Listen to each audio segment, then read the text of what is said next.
For last few days, BJP is going through the roof to talk about embarrassment to India. There are many influencers also who are amplifying this narrative of the BJP. They might not remember, but I vividly remember the events of 2010 to 2014. If BJP wants to talk about embarrassing India, let us not cherry pick the facts. Let us not forget how during the UPA 2, BJP ran an international narrative that India was the most corrupt country in the world. They amplified the allegations of 2G, coal and Commonwealth Games scams globally. They took India's domestic political battles to international forums and investor platforms. For years, they told the world India was collapsing under corruption.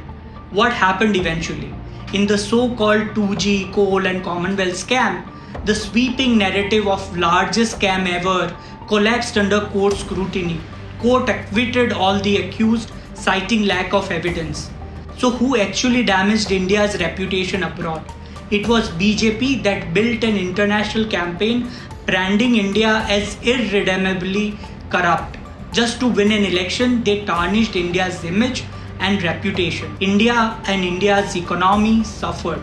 But BJP won the election. India was embarrassed at global stage when Prime Minister Modi allowed ISI to visit our strategic and sensitive Pathankot airbase to investigate the very terror attack that was perpetrated by them. BJP and Prime Minister Modi leaves no opportunity to embarrass India abroad. It is the Prime Minister Modi who after 2014 has made it a habit to take India's domestic politics abroad and take potshots at opposition from the foreign soil. 15 Prime Ministers have come before him. Not a single one used foreign soil to target their domestic opponent and domestic politics from a foreign soil.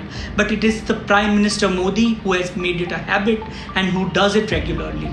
So BJP should be the last to talk about embarrassment to India. Prime Minister and BJP leave no opportunity to embarrass India abroad, at home and everywhere they go.